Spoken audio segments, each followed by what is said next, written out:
देखिए, आजादी के बाद से 1950 से लेकर 2015 के बीच हिंदुओं की आबादी में कमी आई है, जबकि मुस्लिम आबादी 9.84% से बढ़कर 14.09% हो गई है। पीएम के आर्थिक सलाहकार परिषद की सदस्य शमिका रवि ने एक वर्किंग पेपर में इस बात की जानकारी दी। यानी भारत में बहुसंख्यक हिंदुओं की आबादी की हिस्सेदारी 1950 और 2015 के बीच 7.82% घट गई है, जबकि इस दौरान मुस्लिम, ईसाई, सिख और बौद्ध सहित अल्पसंख्यक आबादी की हिस्सेदारी में बढ़ोतरी हुई है। इन आंकड़ों की माने तो भारत दुनिया में शायद सिर्फ एक ऐसा देश है जहां पर बहुसंख्यक आबादी में कमी आई है, जबकि अल्पसंख्यकों की आबादी में अच्छी खासी बढ़ोतरी हुई है। और अब देखिए आप, ये वो आंकड़े जिसका जिक्र हम कर रहे थे।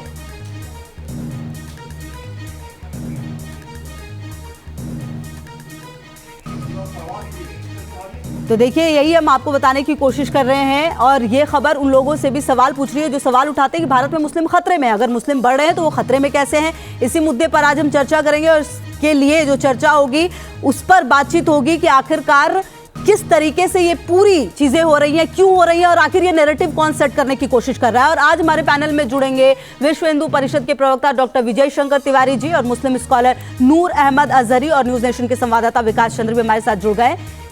सबसे पहले आप ही के पास विकास जी आते हुए, ये जो रिपोर्ट आई है वो क्या बताने की कोशिश है, और किस तरह का नैरेटिव सेट किया जाता है देश में, ये भी देखने वाली बात है। किस तरीके से भागीदारी बढ़ी है, ये एक बड़ी खबर है अपने आप में इस रिपोर्ट के जरिए।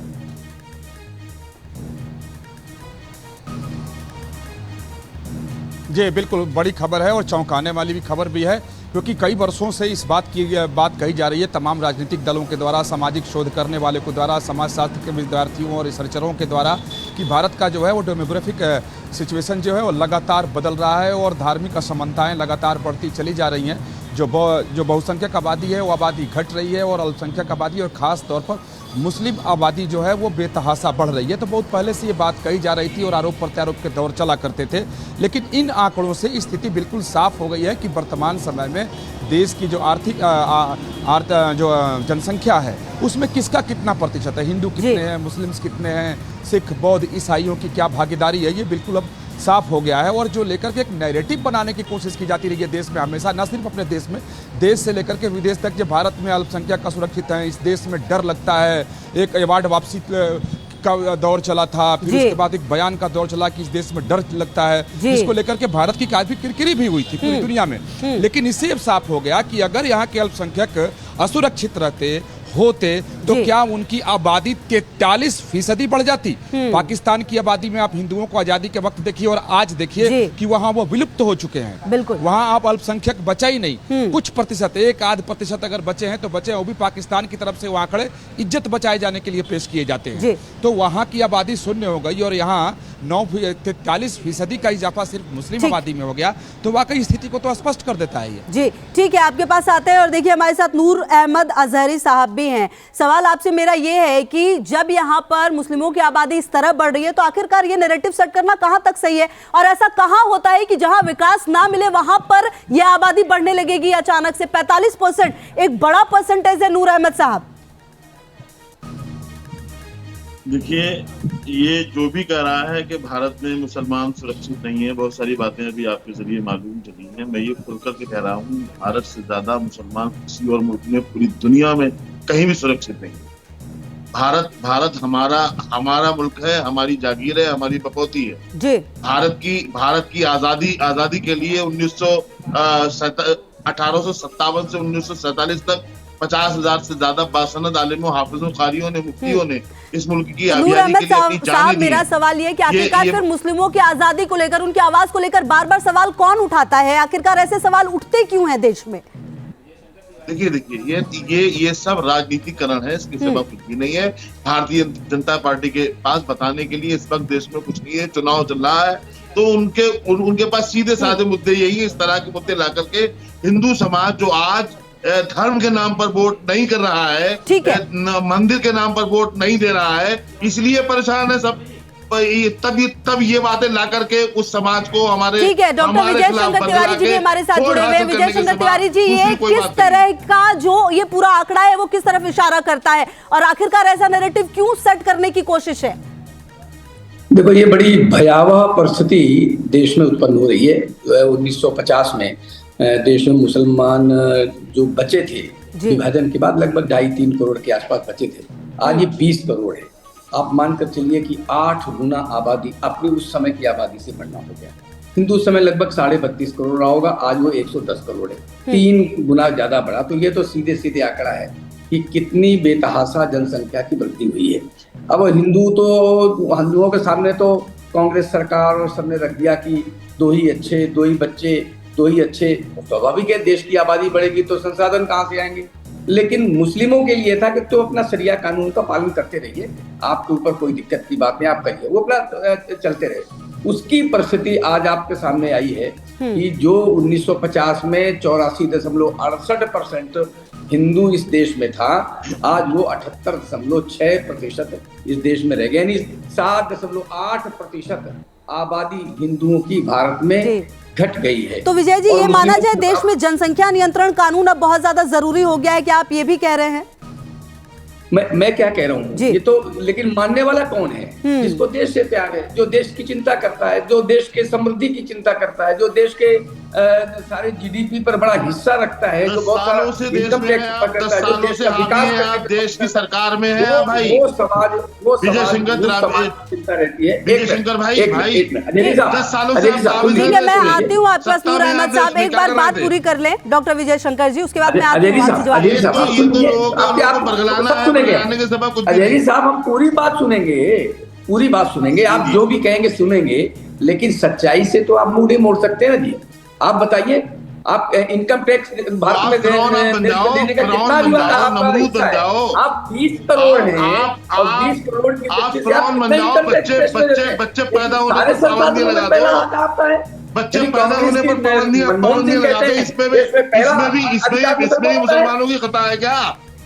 अरे सताने पर बच्चे पैदा करते हैं क्या? हो रहे हैं हमारे ज्यादा हो रहे हैं। इस पर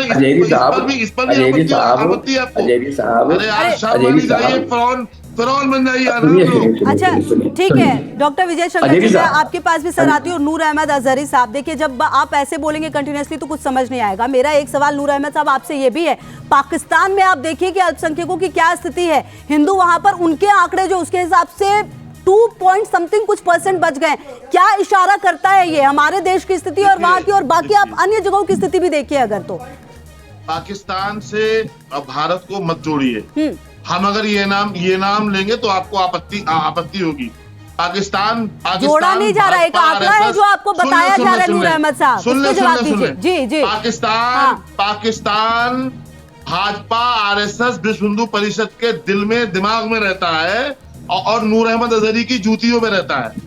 हमें पाकिस्तान से कोई लेना देना नहीं। हम भारतीय थे, भारतीय हैं, भारतीय रहेंगे, यहीं पैदा हुए, यहीं पे मरेंगे और लड़ेंगे। तो क्या लगता है ये बढ़ती जनसंख्या का कारण है? ये जो पूरी एक रिपोर्ट सामने आई है, इसमें अब सोचने की जरूरत है कि एक जनसंख्या कानून बनना चाहिए।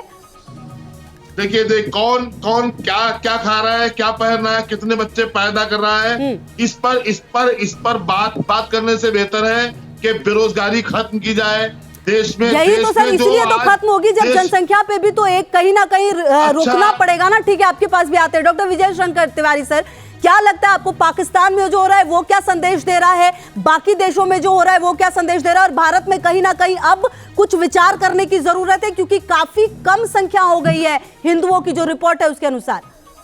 देखो ऐसा है कि पाकिस्तान में जब विभाजन हुआ था तो लगभग 26-27% हिंदू था वहाँ पर, जो गैर मुसलमान थे 26-27%।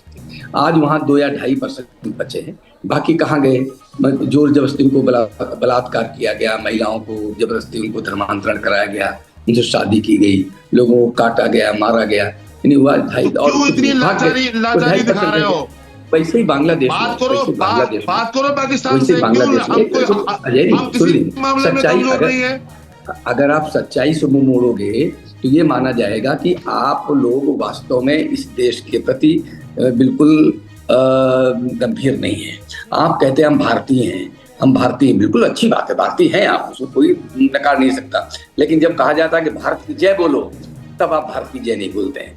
यानी भारतीय हैं और भारत की जय नहीं बोलेंगे तो इससे आप दुनिया और समाज क्या आपके समझेगा? कहने से अजय कुछ साहब, नहीं बोलेंगे इस तिवारी जी। अरे सुनिए तो मेरे कहने अपने आप बोल दो, मेरे हमने कहने पर हिंदुस्तान बोलो। जिंदाबाद कल भी कहा था, आप आज अपने भी आप बोलो। कह रहे कहते रहेंगे। अपने आप बोल दो। आप मैं कहता हूं, अपने हमें आप बोल नहीं दो, आप हमारे रोक कहने से मत सकते। बोलो। हम देखो, देश के ऐसा है अजय संविधान के तरीके से अजय चलते साहब, हैं। हम ही अजय साहब, संविधान को संविधान- मानने वाले हैं। अच्छा, ठीक है। आप नहीं है। मीर आप अहमद संविधान की साहब, धज्जियां उड़ा रहे हैं मैं आती हूँ ऐसी आपके बातें पास। करके चैनलों पर बैठ करके। डॉक्टर विजय, ये माना जाए कि ये जो रिपोर्ट है वो ये बताती है कि यहाँ पर हर वर्ग के लिए जो बढ़ने की स्थिति है, आप हर वर्ग को बढ़ा रहे हैं और जो नीतियां है वो हर किसी के लिए कारगर है, ये रिपोर्ट बताती है। बिल्कुल बिल्कुल। देखो ऐसा है कि जब ये डरते हैं तब ये जनसंख्या बढ़ाते हैं। भारत में कितने जिहाद इन्होंने फैला रखे हैं, आप देखिए, भूमि जिहाद, जनसंख्या जिहाद, बेटी जिहाद, ये घोर और लव आपत्ति वाले जिहाद, अल्फाज है। और IS जिहाद लफ्ज से आप वाकिफ नहीं हो। जिहाद जैसे पाक लफ्ज को आप सिर्फ बदनाम आप कर रहे हो। जिहाद अन्याय के खिलाफ संघर्ष का नाम है। आप जिहाद से वाकिफ नहीं हो। इनके जिहाद का परिभाषा नहीं मालूम है। इनके जिहाद का उद्देश्य होता है देश में जनसंख्या बढ़ाना। देश बुलेट ट्रेन मांग रहा है, देश 15 लाख रुपए मांग रहा है, देश 2 करोड़ नौकरियां मांग रहा है। ठीक है, चलिए, ये चर्चा तो लगातार जारी रहेगी, लेकिन कहीं ना कहीं इस रिपोर्ट ने बहुत कुछ क्लियर कर दिया है।